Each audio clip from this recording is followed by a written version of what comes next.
je pars mercredi matin en Guadeloupe pour 28 heures là-bas, sur place, pour aller me rendre compte des dégâts qui sont, je le sais, impressionnants, pour mesurer l'attente des élus, pour saluer ceux qui ont souffert et pour, je l'espère, pouvoir déjà faire quelques annonces sur la manière dont l'État entend remplir sa responsabilité d'aide à la Guadeloupe. C'est juste hallucinant et ça nous permet de mesurer aussi deux choses. Premièrement, tout le travail qu'il y a à faire en solidarité avec les habitants, avec la commune, avec les autres collectivités. Voilà, il faut qu'on travaille ensemble pour dégager les axes et leur permettre de retrouver une vie la plus normale possible. Et puis le deuxièmement, c'est qu'il faut qu'on réfléchisse aussi évidemment sur l'avenir. Là, on parlait de sujets de relogement. Je pense qu'il faut évidemment travailler sur les sujets de relogement pour un certain nombre de personnes. Premièrement, sur les ponts et notamment sur le pont de Rivière des Pères, les services de route de Guadeloupe sont en train de faire une expertise pour vérifier la solidité ou non de ce pont, de la même façon sur l'axe qui passe effectivement par le littoral. Mais on va avoir des conséquences importantes. Il y a un pont qui s'est effondré à Goyave, on a des portions de route qui ne sont plus utilisables. Je pense par exemple pas très loin d'ici à Rivière-d'Essence, la commune de Vieux-Fort est encore isolée aujourd'hui à l'heure où je vous parle. Donc on a encore des travaux évidemment et il va y avoir des travaux lourds qui vont être nécessaires pour toutes les infrastructures. On se rend compte avec l'État et le député de l'importance des dégâts. C'est vrai que le chantier sera long, sera lourd. La priorité, c'est dégager les axes pour permettre l'accès des véhicules devant toutes les maisons, parce qu'il y a une grosse solidarité qui s'est mise en place, mais il faut pouvoir dégager un peu tous les débris qu'il y a dans les maisons. Deuxième priorité, on en a parlé, c'est l'eau. Il y a pas mal de canalisations qui sont cassées et il faut qu'on puisse on va faire déjà en urgence livraison des packs d'eau potable et on va essayer de voir si on peut pas avoir ce qu'on appelle des bâches à eau ou des pompes pour pouvoir permettre aux citoyens d'avoir de l'eau, ne serait-ce que pour nettoyer et enlever toute la boue qu'ils ont chez eux. Vous savez que Basse-Terre, c'est 10 000 habitants certes, mais c'est 40 000 citoyens qui viennent tous les jours à Basse-Terre. Et donc déjà que nous avons quand même pas mal d'embouteillages autour de Basse-Terre, si les axes principaux sont bloqués, il est important que les rares axes qui nous restent soient déblayés complètement. On est en train de faire un diagnostic avec Route de Guadeloupe et donc pour l'instant il risque d'y avoir une circulation alternée au niveau du boulevard près de Calbassier, mais il y a un audit qui est fait pour sécuriser complètement la zone et s'il y a des travaux à refaire, ça va prendre aussi du temps. Donc pour la circulation, ça va pas être facile pour les jours à venir. Et alors le travail va être en cours puisque la demande doit venir des communes, donc on va recenser tout ça dès demain et on va le faire porter à Paris et le ministre de l'Intérieur et des Outre-mer a effectivement déjà indiqué qu'il n'y avait pas de difficulté évidemment, au contraire pour que l'état de catastrophe naturelle soit reconnu en Guadeloupe. Ce n'était qu'une tempête mais avec des dégâts impressionnants, avec même un mort et avec une population on va dire qui est victime mais vraiment et qui est désolée. Et c'est vrai, Rivière des Pères, c'est un ancien territoire de Saint-Claude, mais nous avons une affection particulière, disons, pour le territoire de Basse-Terre. Je suis aussi conseiller départemental de Basse-Terre et de Saint-Claude. Et quoi de plus naturel que ce soit aux côtés des maires, aux côtés de la population, et mesurer avec eux leur état, on va dire, de détresse, et voir ce qu'on pourra faire ensemble avec l'État, le département, la région. Nous sommes ensemble, et l'État dans ma position de député. Et j'ai déjà fait un communiqué en direction, bien sûr, de l'État, pour que les mesures appropriées soient prises et surtout qu'on arrive, je pense, à la déclaration d'état de catastrophe naturelle. Ça va être la chose à faire. C'est catastrophique, catastrophique. Malgré les intempéries, nous toujours que nous solides, nous avons toujours aidé l'autre. Et ça a toujours continué, ça a toujours continué. On est mobilisé depuis hier. On a mobilisé l'ensemble des moyens, l'ensemble des artisans, l'ensemble des entreprises qui sont basées sur le territoire. Et il y a beaucoup de rames sinistrés. Donc c'est très dur. Je suis originaire de Rivière des Pères, ça me fait un peu mal. Et pour ce faire, on a un ensemble de 10 engins qui évacuent l'ensemble du sable. On a des roches, des maisons détruites. Personnellement, j'ai prévu d'acheter une centaine de repas pour l'ensemble des gens qui ne peuvent pas manger aujourd'hui ni ce soir. Parce que ce sont des familles, des amis, des mères, des pères, des fils. Ils ont tout perdu et il faut être mobilisés. Donc aujourd'hui, nous sommes là dans le cadre de la région Guadeloupe qui nous a appelés très tôt pour intervenir et prêter main forte. Et nous sommes également sur Rivière-Sens et Déé avec le département. Les gens là, ça passait là, que là nous voyons de l'eau qui vient. Bon, après, on avait tiré voiture, il manquait pas tirer avec de l'eau là. Et après, on avait tiré voiture là.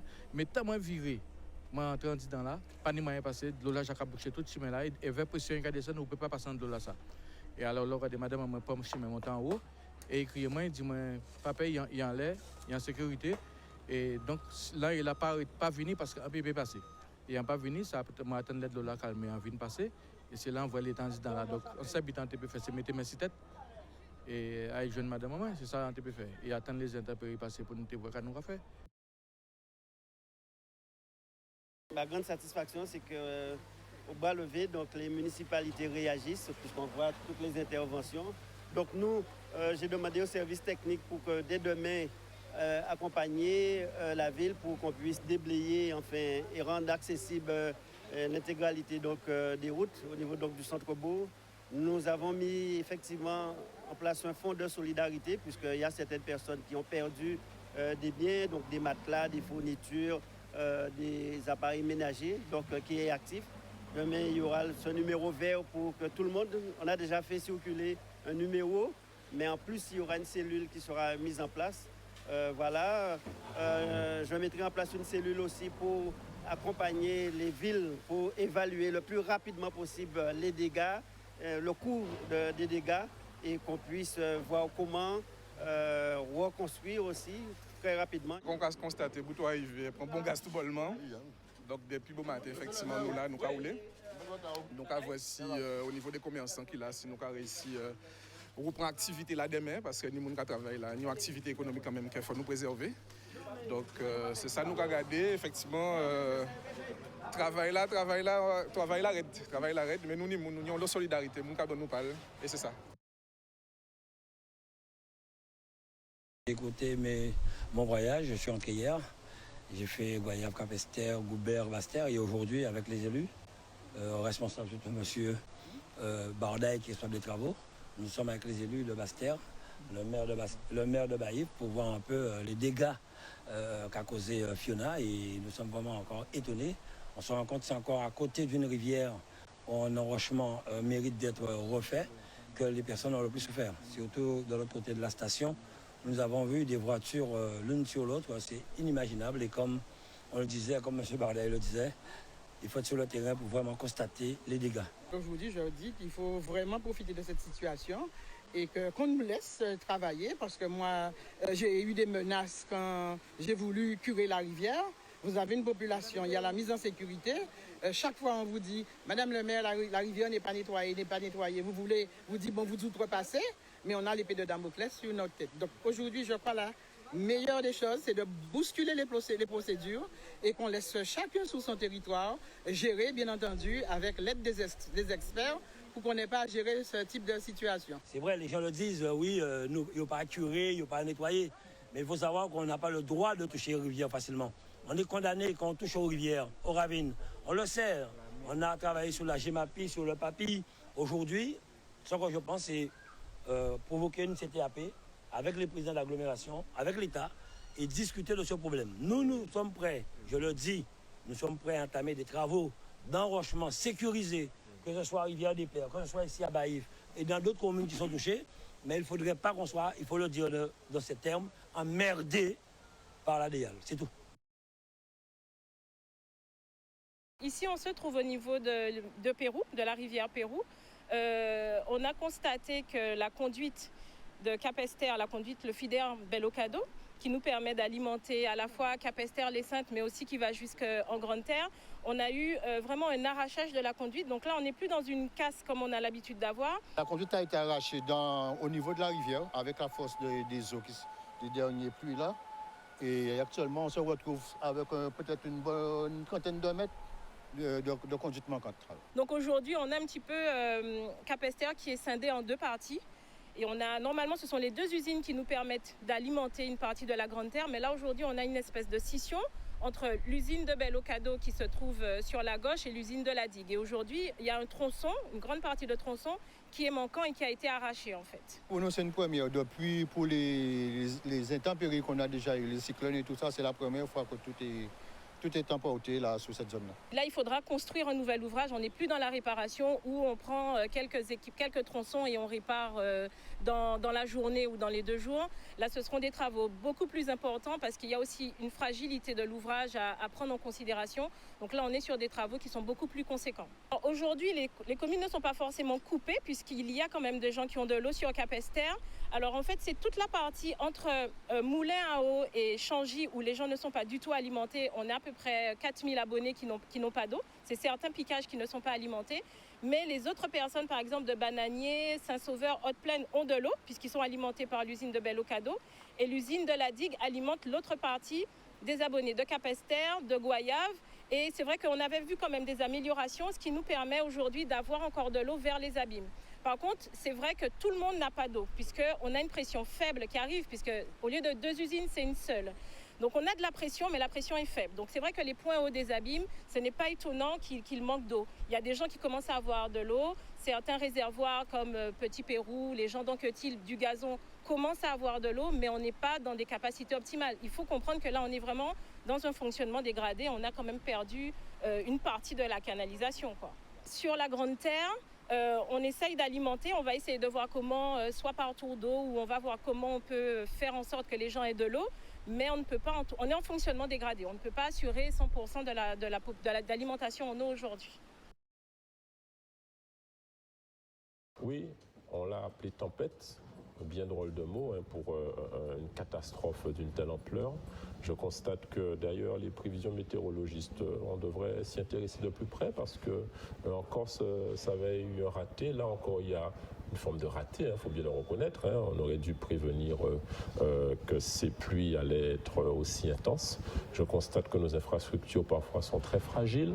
La question mérite d'être posée aussi sur les modes de construction, les modes d'autorisation, etc. Mais enfin, aujourd'hui, nous sommes dans l'urgence. Il s'agit, et j'ai eu le ministère des Outre-mer à qui j'ai demandé à ce que le ministre puisse venir rapidement. C'est chose faite, je suis satisfait. J'ai échangé avec le cabinet du ministre aujourd'hui même et j'ai demandé à ce que soit déclenché quelque chose sur quoi je me bats depuis longtemps, avec d'autres, la France Insoumise notamment, le plan Orsec eau potable. Je crois que là, il s'agit d'une situation d'urgence. Il y a, je crois, beaucoup de milliers de foyers qui sont privés d'eau. Et donc, déclencher ce plan permettrait que soit fourni à nos administrés, tant qu'il n'est pas d'eau, de l'eau potable. Et donc, j'ai cru comprendre que le ministère aurait une oreille tout à fait attentive à ma demande et j'en suis satisfait. Donc ça, c'est une demande aussi que nous formulons. Aujourd'hui, c'est bien que l'état de catastrophe naturelle soit reconnu de réchef rapidement par le ministre des Outre-mer, mais j'ai remarqué que lors de la dernière catastrophe, il y a à peu près 2-3 mois des inondations aux abîmes Pointe-à-Pitre, que ça a été déclenché rapidement, mais que les indemnisations tardent, notamment les assurances. Donc concrètement, il faut aller là où il y a des blocages pour libérer les financements, parce qu'il y a des personnes qui souffrent aujourd'hui et pour qui j'ai une pensée.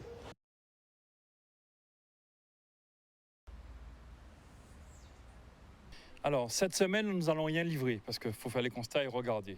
J'espère qu'il reste à peu près 10 jours de stock. La production qui a eu lieu jusqu'à vendredi, qu'il nous reste à peu près 10 jours de stock dans la réserve. J'espère qu'ils n'ont rien parce qu'aujourd'hui, on n'a pas pu ouvrir. J'espère qu'il y a ça. Après ces 10 jours, malheureusement, café glouglou.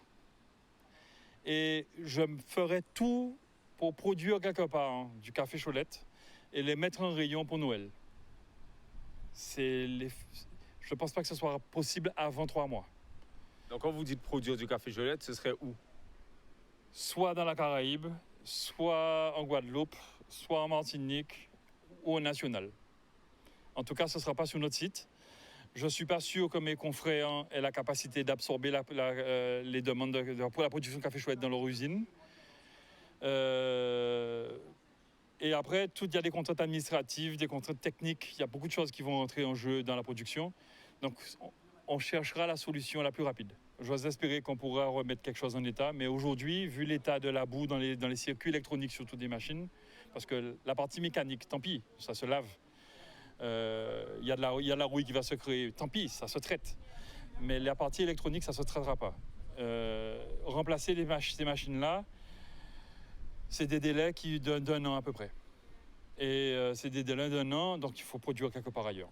Vraiment un gros choc émotionnel puisqu'on ne s'attendait pas à ça, surtout pour ma partie, enfin pour nous tous, puisque c'est quand même un patrimoine et c'est vrai qu'on recevait énormément des gens qui venaient visiter le site. Et c'est vrai qu'en voyant ce désastre, ça fend le cœur, hein, que voulez-vous, mais c'est la vie. Moi, c'est surtout à mon bureau. Alors quand je suis rentrée, tout était sens dessus-dessous, de la boue partout. C'était très, très, très, très dur, très difficile. C'est-à-dire que c'est un outil de travail et puis c'est une vie en fin de compte. Hein. Et voir tout ça partir comme ça, c'est pas facile à accepter en fin de compte. En tout cas, d'abord, avant tout, on remercie vraiment toutes les personnes qui nous ont envoyé, qui nous ont témoigné leur message de soutien. Vraiment, la population s'est vraiment déplacée pour nous aider. Et puis, je pense que déjà, avoir ce soutien mentalement, c'est déjà important. Maintenant, si Dieu permet que les choses avancent pour le mois de décembre, ben, tant mieux. Mais pour l'instant, on attend, comme on dit, et puis on patiente sagement. On reste positif. On reste positif, exactement. Café Chouette est une entreprise de vieux habitants, restera à vieux habitants. C'est hors de question. J'ai donné ma parole aux maires, je donnais ma parole à tous les habitants de la Côte-sous-le-Vent. On ne quittera pas la Côte-sous-le-Vent et je ne quitterai pas vieux habitants. On a des terrains en face, il va falloir qu'on se batte contre les mesures administratives pour construire une usine en face s'il faut. Mais on ne quittera pas vieux habitants. On est quasiment la seule industrie sur vieux habitants, on ne quittera pas.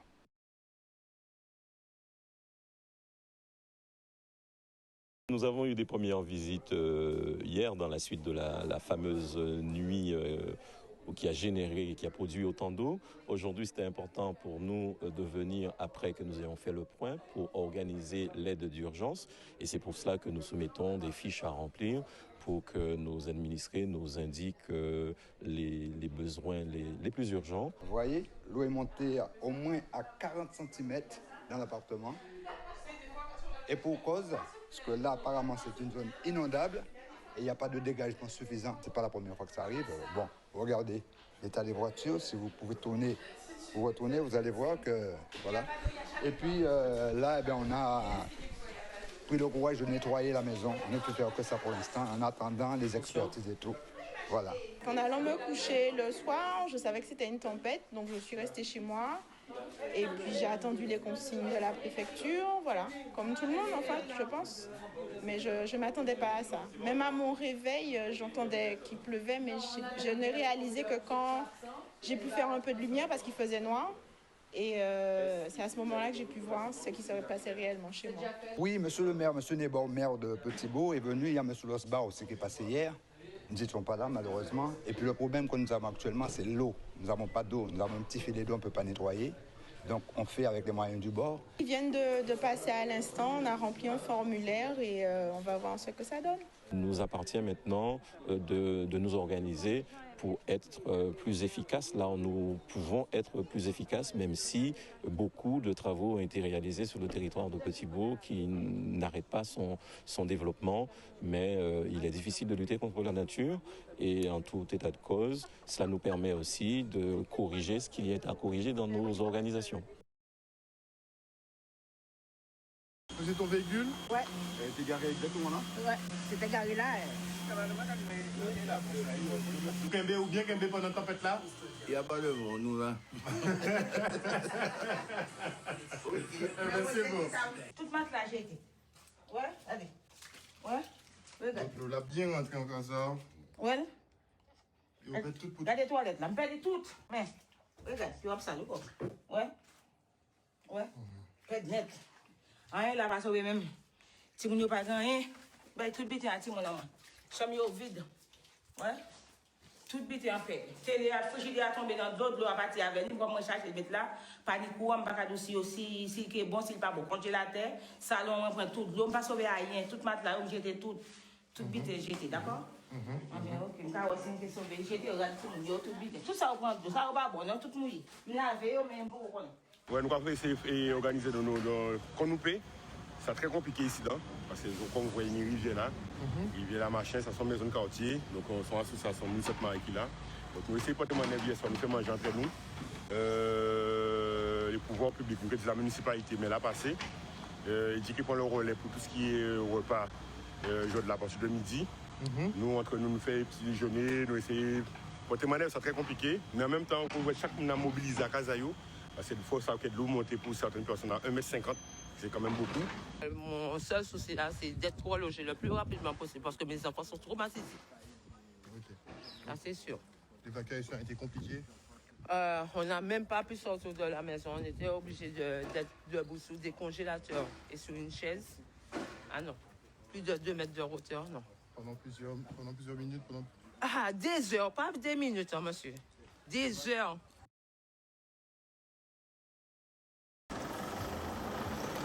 Nous avons demandé un droit de rectification à Canal 10 par rapport aux propos qui auraient été tenus à la suite du passage de Fiona sur notre département. La ville de Lamentin n'a pas eu de gros problèmes particuliers et nous sommes à Blachon. Avec le premier adjoint, M. Ephraim Glorieux, nous sommes arrêtés chez M. Varnéré et il nous a expliqué sa situation. Il nous a dit que tout va bien, il n'y a pas de problème. Moi, pas de problème. Je ne sais pas si mon huile, pas de problème. On est habitué à ce genre de phénomène de l'eau qui monte. C'est-à-dire on a une rivière à pratiquement 100 mètres, 150 mètres là. Et il y a l'eau qui sort au niveau de l'école et tout ça qui redescend vers Blachon.